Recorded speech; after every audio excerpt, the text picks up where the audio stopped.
guys? Ryan here at Kibbetech. We're going to show you what we got going on, but before that, give you a little teaser. Do you want to see us do a build breakdown of the Bugatti Max or the Corporate Cruiser? I'm sure if you're ever on Instagram, you might have seen both of these for quite a few years now, but we got them both right here. So let me know if you want to see that one or both of them. I'm guessing you're going to say both of them. So yeah, maybe next week we'll show you those, but let's see what we got going on this week.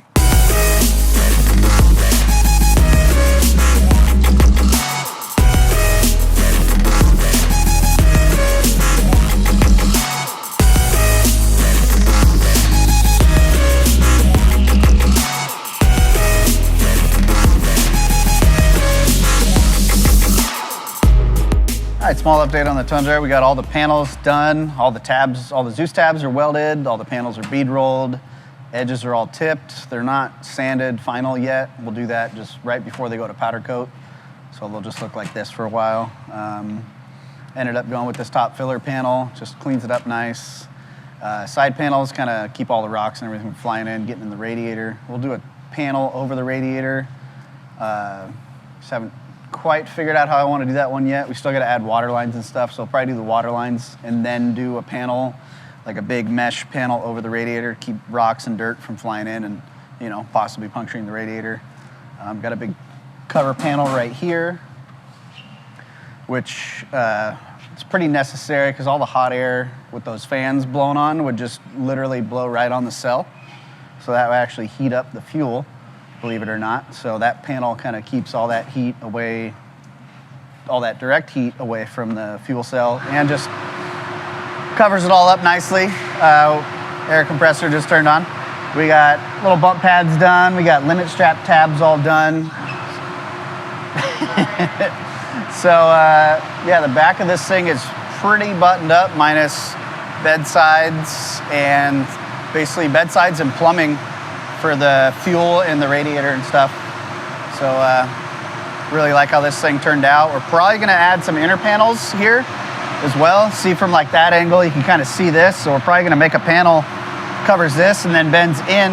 We won't be able to see the end of it. So it'll just kind of seal off that, give it a nice finished look. And we're gonna do a big panel on the bottom that covers the whole bottom.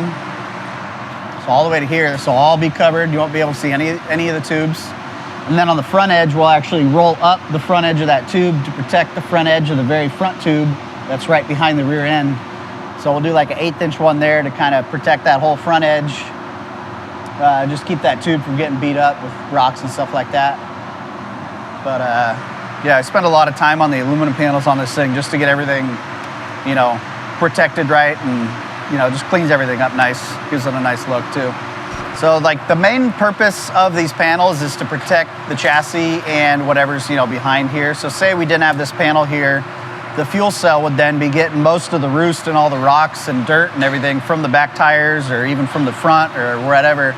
So like Darren Parsons runs this same fuel cell and back half that he got from us, and he doesn't have any panels, and he hit me up probably the second time after he took his truck out, and he was asking if we had these panels laser cut for our back half, because he said his fuel cell was already getting all pitted up and, you know, just kind of rock rash and, you know, a bunch of roosts flying up into it, taking the truck out. So that right there is a perfect example of why you should just panel everything from the get-go.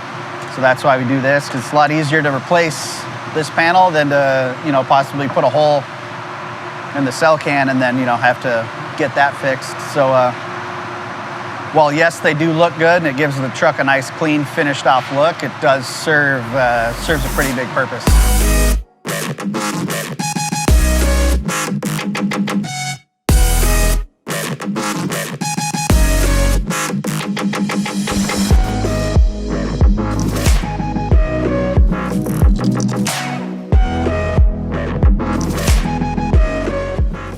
All right, small update on the Jeep. We got the front JArm pivots all built back up to our specs, so the geometry's back corrected to where it was. We cut the front of the frame off here at the body mount and there at the steering box mount. So you see these tubes are a little different, but this is straight. Started the bumper, got that all done and welded. We got skid plate tabs going on next. We got a skid plate getting laser cut for this thing with some with some vent ovals in it like we do on all the other trucks. We tabbed the bottom in between the two cross members for a big skid plate. And we got the steering shaft in there and done. It's just, we just painted it. It's drying right now. You see the whole front end's gone. So if you know Jeeps, this usually is all connected one piece all the way around. So we cut it off here and then we made these plates so where that could just bolt on. So we could take all this out of the way, get everything out of the way so we can get in there and work on it a lot easier. So just an easier way to work on things. Obviously without having a fender and all that stuff in your way. But yeah, we're just gusseting the rear arm pivots right now with some teardrops like what we did here. And then we're gonna get the whole front back on, mock up all the suspension again, and then start doing our shock mounts. So right here is where the cage used to come out. So we've got the tube clamps back on there and we'll come out of here to tie in, and then we'll weld a bunch of different, you know, tubes in the front for the engine cage. But yeah, once the shock mount's done in the front, it'll come back apart again, and we'll try to match this paint and just touch up this whole chassis with that same kind of paint. And then, yeah, just on to final assembly from there.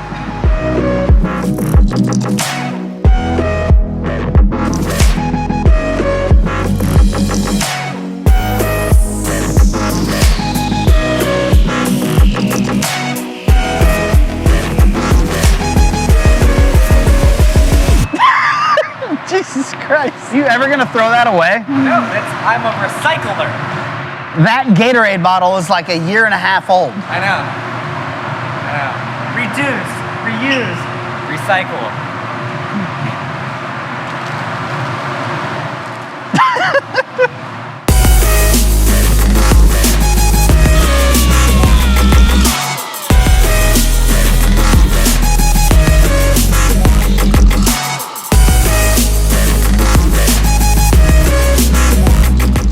Half of the engine cage for the new ZR2 build right here. We got both of them on the table over there. Just finished up the coilover shock. Or well, coilover bypass mounts, I guess you would call them. This is the engine cage driver side right here. So gonna reinstall it. And then we got a nice billet cross member going in. It's gonna be sweet. Going over that motor in there with the supercharged Chevy Colorado.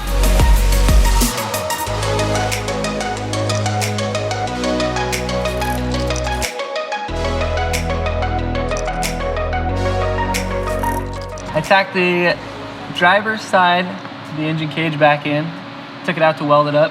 Now she's tacked back in, got to get the passenger side in as well, and then we could fit our billet aluminum machined cross member that we're going to install into it. Should be pretty clean.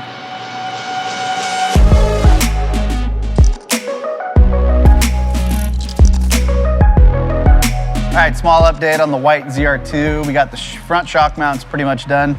Here's one in front of the truck. So Cade built this whole thing in the truck, tacked it all together, and then pulled it out in steps and kind of welded as he went. But you can see everything's welded 100% all the way around. He tacked a couple things across the bottom here to kind of hold its shape, help kind of just rough fixture it together, weld it all, and that'll go back in the truck. As you can see, this side is already back in. So you can see how that kind of clears around everything. So we could build it all in the truck and weld it in the truck, but it's a lot easier just to weld it on the bench. Obviously everyone loves welding on the bench, a lot easier than reaching up under a wheel well of a truck and welding it. So that's the way we usually do it. So that came out super nice. We got a pretty cool part that we're gonna tie them together with, which I'll show you in a minute.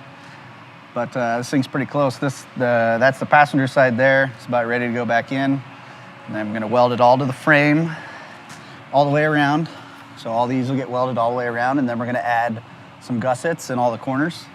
So we'll probably gusset this one all the way to the A-arm mount and do like a big cutout in the middle. This tube will get gusseted to this back of this A-arm mount. And that's pretty much it. We got reservoir mounts already in there. The bypass reservoir mounts aren't done yet. That'll go on the front side. Yeah, this thing's really close to being taken apart and painted and get everything out. Sent for powder coat, anodize, all that stuff. So yeah, this thing's nearing completion. So should have it done, you know, sometime next year.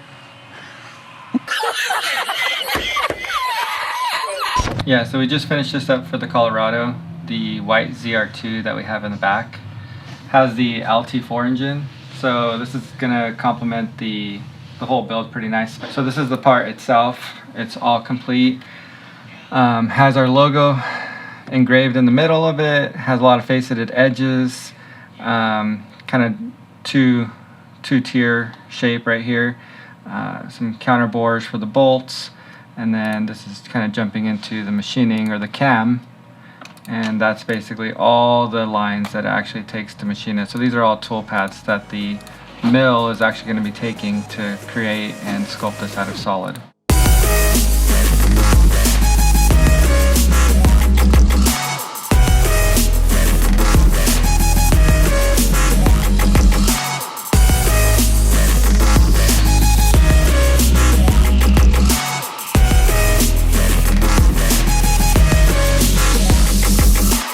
Here's the finished part. We flipped it around and just finished the back side of it. So took a little bit of material out on the back side. And here's the front side.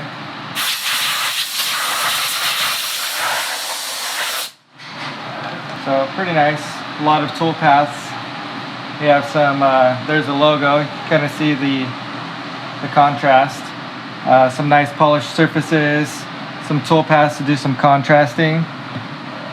And then we have some pockets and again some chamfers and faceted edges to get it all kind of give it some nice shape to it. Some material on the back taken out just to clear out some weight, unnecessary weight. And that's it. It's about 30 inches, kind of a big brace, but it'll complement the engine. So it has an LT4 engine with a supercharger, and it's going to be kind of like a fulcrum point on the whole build. So opening the engine bay and seeing this brace kind of complementing the whole build is going to be pretty cool.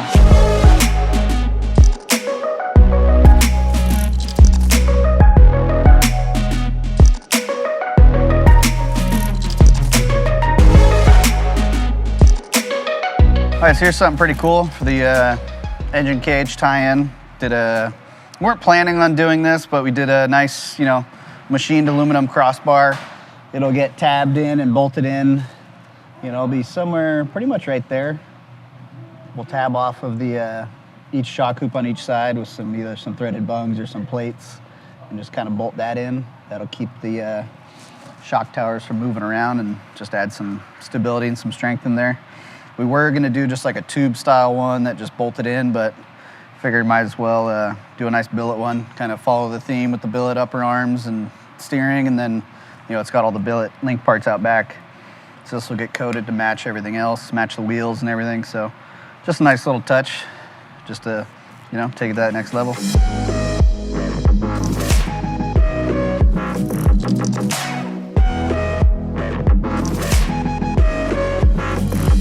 So here we got more of our bulkheads we're working on. Evan's welding all these up. We're getting them all basically to this point. So these two are done.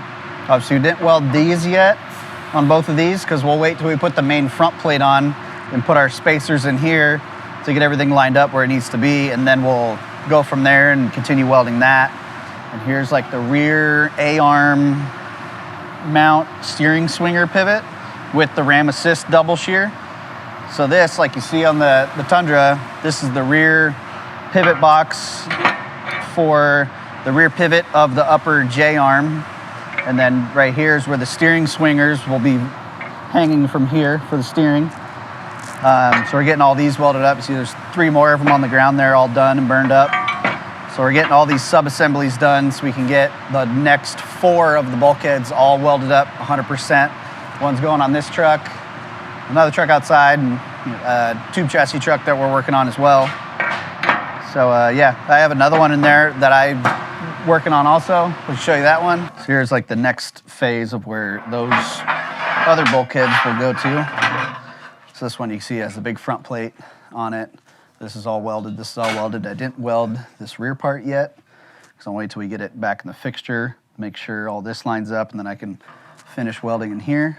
And then it's got the front plate to where the bumper tubes will come down and land in there. And then after those tubes, it gets this little cover, kind of keys in there, keys in those slots right there, and kind of boxes in the whole front. But for now, it'll just be like that. Here's some other pieces that we got from Laser. These will be going on the gray truck and our tube chassis truck.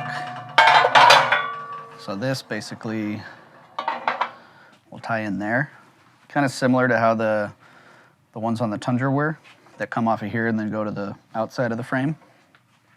So we got one, you know, per side, kind of tie in the whole floor of the chassis with these. So I gotta burn these up, but you can see that's kind of how it starts to take shape to what, like, basically what the Tundra is now.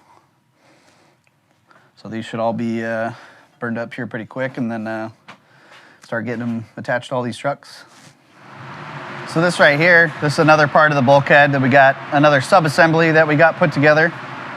So I showed you the rear of the JArm Pivot. So this is the front of the JArm Pivot. So this is more towards the front of the chassis.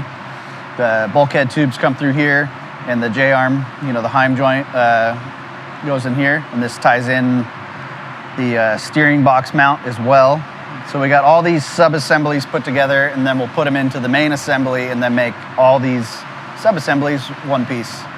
So it's just instead of just putting it all together, tacked together, we'll weld 100% of all the sub-assemblies first and then put it all together. Makes it a little easier, you know, have a part this big to shuffle around on the table instead of a big, you know, complete bulkhead. Just a lot easier that way. So yeah, as you can tell, they come out really nice as well. So just a nice process of the way to do things.